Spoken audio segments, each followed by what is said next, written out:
Hello students, class 12 की chemistry में हम अध्याय 4 पढ़ रहे हैं जिसका नाम है रासायनिक बलगतिकी।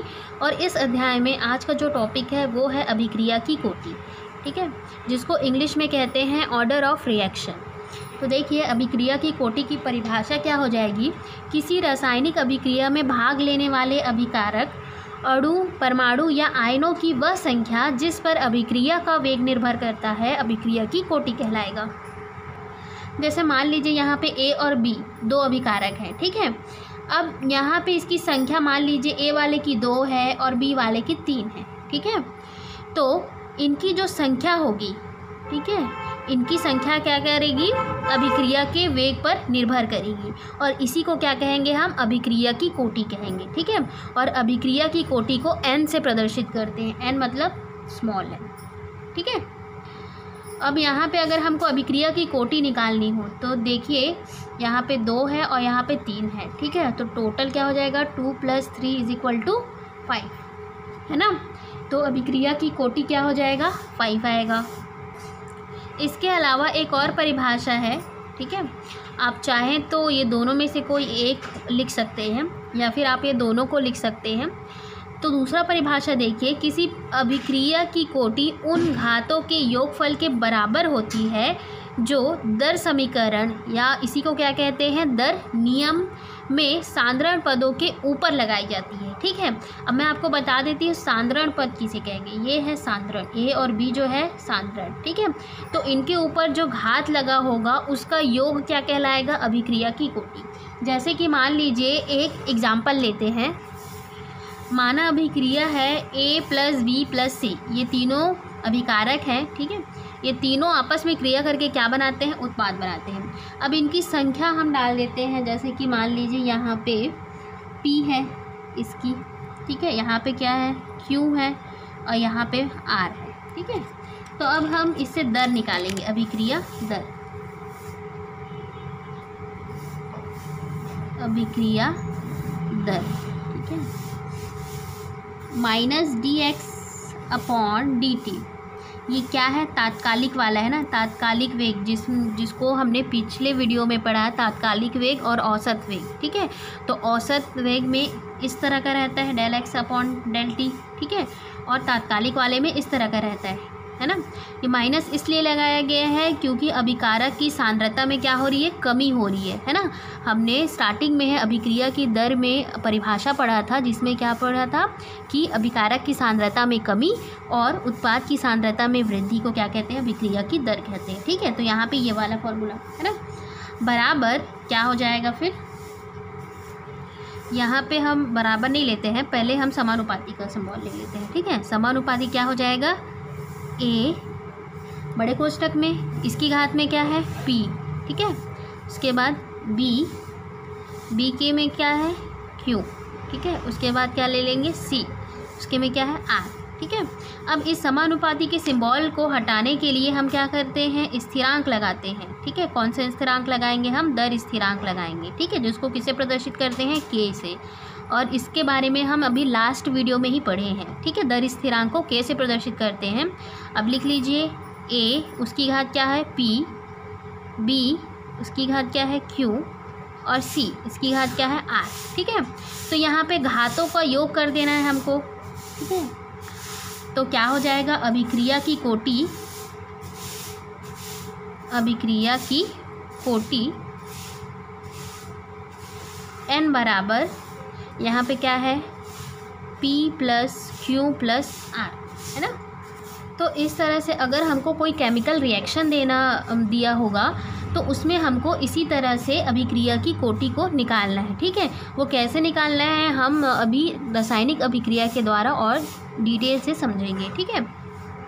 उसके पहले अभिक्रिया की कोटि के संबंध में कुछ महत्वपूर्ण बातें हैं, इसको जान लेते हैं कि अभिक्रिया की कोटि 0, पूर्णांक, भिन्न, धनात्मक, ऋणात्मक कुछ भी हो सकता है, ठीक है। और इन्हीं के आधार पर अभिक्रिया की कोटि को 4 भागों में बांटा गया है।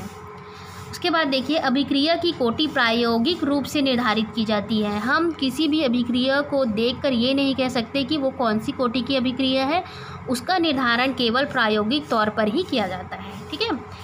थर्ड है, एक से अधिक प्राथमिक पदों में होने वाली अभिक्रिया में सदैव मंदतम पद ही अभिक्रिया वेग का निर्धारण करता है। देखिए, कुछ अभिक्रियाएं ऐसी होती हैं जो 2 स्टेप में कंप्लीट होती है, ठीक है। एक फास्ट वाला स्टेप होता है, एक स्लो वाला स्टेप होता है। तो अभिक्रिया का वेग का निर्धारण कौन सा वाला स्टेप करेगा? मंद वाला, ठीक है, जो स्लो में होगा। अगला है, ऐसी अभिक्रिया बहुत कम होती है जिनकी कोटि 3 या 3 से अधिक हो, ठीक है। ऐसी अभिक्रियाएं जो है बहुत कम होती है जिनकी अभिक्रिया की कोटि 3 या 3 से ज़्यादा हो, ठीक है। अब हम अभिक्रिया की कोटि के प्रकार को देखेंगे।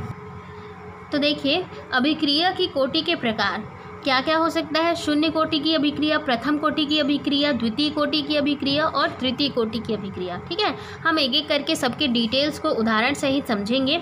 तो पहला है प्रथम कोटि की अभिक्रिया, ऐसी रासायनिक अभिक्रिया जिनमें अभिक्रिया का वेग अभिकारकों की सांद्रता के शून्य घात, मतलब घात में क्या होगा? शून्य होगा, ठीक है, शून्य घात के समानुपाती होता है, अर्थात किसी भी अभिकारक की सांद्रता पर निर्भर नहीं करता, ठीक है। शून्य कोटि की जो अभिक्रियाएं होंगी उनका तो इस प्रकार के अभिक्रिया में अभिकारक की सांद्रता पर निर्भर नहीं करता है अभिक्रिया, ठीक है। जैसे कि एक एग्जाम्पल देख लेते हैं, H2+Cl सूर्य के प्रकाश की उपस्थिति में हो रहा है यह अभिक्रिया और क्या बन रहा है? 2HCl बन रहा है, ठीक है। तो अभिक्रिया का वेग क्या हो जाएगा? -dx/dt, समानुपाती इस साइड वाले को ही लेना है। हम जितनी भी अभिक्रिया की कोटि के बारे में पढ़ेंगे सब में हमको अभिकारक वाले साइड को ही लेना है, याद रखिएगा। तो यहाँ पे क्या है? H2 0 इसलिए लिए हैं क्योंकि ये जो अभिक्रिया है अभिकारक की सांद्रता पर निर्भर नहीं कर रहा है, कोई मतलब नहीं है 1 रहे 2 रहे 3 रहे, कुछ मतलब नहीं है, ठीक है। तो यहाँ पे कुछ मतलब शून्य, ठीक है। तो यहाँ पे देखिए हमने दोनों के घात में क्या लगा दिया? शून्य लगा दिया। समानुपाती के सिंबल को हटाएंगे तो क्या लगाएंगे? हम स्थिरांक लगाएंगे, ठीक है। तो चूँकि शून्य कोटि के लिए है इसलिए यहाँ पे क्या डाले हैं? शून्य डाले हैं। तो क्या हो जाएगा? H2 होल का 0, ठीक है, और Cl2 होल का 0, ठीक है। अब हम इसको काउंट करेंगे तो n, अभिक्रिया की कोटि को किससे प्रदर्शित करते हैं? n से। तो n बराबर क्या होगा? 0 + 0, ठीक है। इन दोनों को जोड़ना है घातों को, तो 0 + 0 = क्या होगा? 0। तो ये अभिक्रिया की कोटि कैसी है? शून्य कोटि की अभिक्रिया है। उसी तरह देखिए एक और एग्जाम्पल है अमोनिया का अपघटन। यहाँ पे अमोनिया है, इसका अपघटन किस में हुआ? N2+3H2 में हुआ है, ठीक है। तो सेम हम इसमें भी निकालेंगे। इसमें भी जो अभिक्रिया है वो अभिकारक के सांद्रता पर निर्भर नहीं करती है, इसलिए हमने क्या किया है? यहाँ पे 0 डाल दिया, ठीक है। और फिर जैसे हमको कैलकुलेट करते हैं वैसे ही करना है। तो n = क्या आएगा? 0, क्योंकि यहाँ तो और कुछ नहीं है, इसके घात में ही 0 है। अब देखिए हम प्रथम कोटि की अभिक्रिया में आ जाते हैं, ठीक है। तो ऐसी अभिक्रिया जिसमें अभिक्रिया का जो वेग है अभिकारकों की सांद्रता के प्रथम घात के समानुपाती होता है। प्रथम घात बोला है ना, मतलब 1, ठीक है, अर्थात किसी एक अभिकारक की सांद्रता पर निर्भर करता हो, ठीक है, निर्भर करता हो, तो उसे क्या कहते हैं? प्रथम कोटि की अभिक्रिया, ठीक है। या फिर सीधे सीधे शब्दों में ये कहें कि ऐसी रासायनिक अभिक्रिया जिसमें अभिक्रिया का जो वेग है अभिकारक के एक सांद्रता पर, ठीक है, एक अभिकारक की सांद्रता पर निर्भर करता हो, उसे क्या कहते हैं? प्रथम कोटि अभिक्रिया कहते हैं, ठीक है। यहाँ पे एग्जांपल है, जैसे कि मान लीजिए यहाँ पे H2O2 है, तो इसकी घात में क्या है? 1, ठीक है, इसकी घात में क्या है? 1 है। तो यहाँ पे हम लोग क्या लिख देंगे? जैसे करते हैं वैसे ही करेंगे। यहाँ पे प्रोपोर्शनल का साइन को हटा के क्या डालेंगे? K1 डालेंगे, चूँकि हम प्रथम कोटि की अभिक्रिया के लिए कर रहे हैं इसलिए 1, ठीक है। तो n = क्या निकल जाएगा? 1। इसके साथ जोड़ने के लिए तो और कुछ है नहीं, ठीक है, तो ये 1 ही रहेगा। उसी तरह देखिए ऑक्सैलिक एसिड है यहाँ पे भी, तो यहाँ पे टोटल कितने कार्बन? 2 कार्बन। ऑक्सीजन कितने? 4, तो 4। हाइड्रोजन कितने हैं? यहाँ पे यहाँ पे 2 रहेगा, ठीक है, 2। और यहाँ पे देखिए इसकी संख्या कितनी है? 1 ही है, 1 ही ऑक्सैलिक के मॉलिक्यूल है इसलिए 1 लिखे हैं, ठीक है। तो इसको भी सेम हम लोग जब निकालेंगे n = क्या निकलेगा? 1 निकलेगा, है ना। अब देखते हैं हम द्वितीय कोटि की अभिक्रिया, ठीक है। तो ऐसी रासायनिक अभिक्रिया जिसमें अभिक्रिया का जो वेग है वो अभिकारक के किसी 2 अभिकारक की सांद्रता पर निर्भर करता हो, ठीक है। कितने अभिकारक पर? 2, ठीक है। यहाँ पे देखिए जैसे HI का विघटन है, ठीक है, तो यहाँ पे HI की कितने मॉलिक्यूल है? 2 मॉलिक्यूल है, ठीक है। तो जैसा कि हम फॉर्मूले लगाते हैं -dx/dt प्रोपोर्शनल HI का स्क्वायर होगा, ठीक है, क्योंकि यहाँ पे कितने हैं, 2 हैं, ठीक है, तो यहाँ पे हमने 2 लिख लिया। प्रोपोर्शनल का साइन हटाया तो चूंकि द्वितीय कोटि के लिए है इसलिए हम क्या लिखेंगे, K2 लिखेंगे, ठीक है। इसको एज इट इज़ उतार देंगे तो अभिक्रिया की कोटि क्या निकल जाएगी, 2 निकलेगी, ठीक है, क्योंकि यहाँ पे 2 हैं। इसी तरह एक और एग्जाम्पल है, N2 + O2 is equal to क्या बना है, 2NO बना है, ठीक है।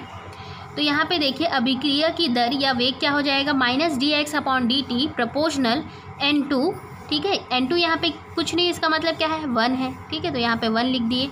O2 के लिए भी 1, ठीक है। प्रोपोर्शनल का साइन हटाए तो चूंकि द्वितीय कोटि के लिए देख रहे हैं तो K2 लगाएं, ठीक है, और इसको एज इट इज़ उतार दिए। अब जब हम अभिक्रिया की कोटि निकालेंगे तो इन दोनों घातों को हम जोड़ेंगे तो क्या हो जाएगा, 1 + 1 = 2, ठीक है। तो अभिक्रिया की कोटि क्या निकली, 2 निकली, ठीक है, इसलिए ये क्या है, द्वितीय कोटि की अभिक्रिया है। उसी तरह देखिए तृतीय कोटि की अभिक्रिया के लिए क्या करेंगे, ऐसी अभिक्रिया जिसमें अभिक्रिया का जो वेग है, ठीक है, किसी 3 अभिकारक की सांद्रता पर निर्भर करता हो तो उसे क्या कहते हैं, तृतीय कोटि की अभिक्रिया कहते हैं, ठीक है। कितने अभिकारक की सांद्रता, 3। तो यहाँ पे देखिए फेरिक क्लोराइड का अपचयन है, ठीक है, तो यहाँ पे फेरिक क्लोराइड कितना है, 2 है, और SnCl2 कितना है, 1 है, ठीक है। तो जैसा हम करते हैं वैसे ही करेंगे, यहाँ पे 2 लिख देंगे घात में और यहाँ पे 1 लिख देंगे, ठीक है, क्योंकि इसके सामने में कुछ नहीं, इसका मतलब 1 मान के चलते हैं। अब प्रोपोर्शनल के साइन को हटाएंगे तो चूंकि तृतीय कोटि के लिए कर रहे हैं इसलिए K3 लगा दिए और इन दोनों को एज इट इज़ उतार दिए, ठीक है। अब अभिक्रिया की कोटि निकालने के लिए हम इन दोनों के घातों को क्या करेंगे, जोड़ेंगे, ठीक है। तो जोड़ेंगे तो कितना है, 2 + 1 = 3, तो ये क्या हो गई, तृतीय कोटि की अभिक्रिया हो गई, ठीक है। इसी तरह के एक और एग्जाम्पल देख लेते हैं, NO2 का बनना, ठीक है। तो यहाँ पे 2NO + O2 is equal to क्या बना है, 2NO2 बना है, ठीक है। तो यहाँ पे कितनी है, NO की संख्या 2 है, यहाँ पे O2 की कितनी है, 1 है। तो इस तरह इनके घातों पर हमने डाल दिया उनकी संख्या को, ठीक है। अब देखिए इन दोनों के घातांकों को जोड़ेंगे तो कितना आएगा, 3 आएगा, ठीक है। तो अभिक्रिया की कोटि क्या है, 3 है, ठीक है। तो ये तृतीय कोटि की अभिक्रिया हो गई। अब देखिए हमने शून्य का देखा, प्रथम का देखा, द्वितीय का देखा और तृतीय का देखा, ठीक है। अब देखिए अभिक्रिया की जो कोटि है वो शून्य भी हो सकती है, पूर्णांक भी हो सकती है, भिन्नता भी हो सकती है, धनात्मक भी हो सकती है और ऋणात्मक भी हो सकती है, ठीक है। मतलब ये जो वैल्यू है ये धनात्मक भी आ सकता है, ऋणात्मक भी आ सकता है और कोई भिन्नात्मक संख्या भी आ सकता है, ठीक है। एक एग्जाम्पल के द्वारा समझ लेते हैं कि कैसे आएगा। एसिटैल्डिहाइड का वियोजन है, ठीक है, ये है एसिटैल्डिहाइड, इसका जब वियोजन किए हैं तो इन दोनों प्रोडक्ट में टूटा है, ठीक है। तो अभिक्रिया की दर क्या हो जाएगा, -dx/dt प्रोपोर्शनल, ये इतना लिख देंगे हम अभिकारक, इसके में क्या आएगा, घात में 3/2 आएगा, ठीक है, क्योंकि टोटल कितने हैं, 3 है और कितने प्रोडक्ट बने हैं, 2 प्रोडक्ट बने हैं, ठीक है। तो 3/2, तो इस प्रोपोर्शनल के साइन को हटाएंगे और हम K लगा देंगे। चूंकि ये भिन्नात्मक है, ना तो शून्य है, ना प्रथम है, ना द्वितीय, ना तृतीय, इसलिए हम सिर्फ K लगाएंगे, ठीक है। तो यहाँ पे देखिए फिर इसको एज इट इज़ उतार देना है। तो n इज इक्वल टू क्या आएगा, इसके घात में जो है 3/2। तो इस तरह से अभिक्रिया की कोटि पूर्णांक भी हो सकती है, शून्य भी हो सकती है और धनात्मक भी हो सकती है, ऋणात्मक भी हो सकती है और कोई भिन्नात्मक भी हो सकती है, ठीक है। अब देखिए अलग अलग कोटि की अभिक्रिया के लिए अलग अलग वेग स्थिरांक की इकाई होगी, ठीक है। तो शून्य कोटि की अभिक्रिया के लिए वेग स्थिरांक की इकाई क्या होगी, मोल लीटर -1 सेकेंड -1, ठीक है, mole litre inverse second inverse.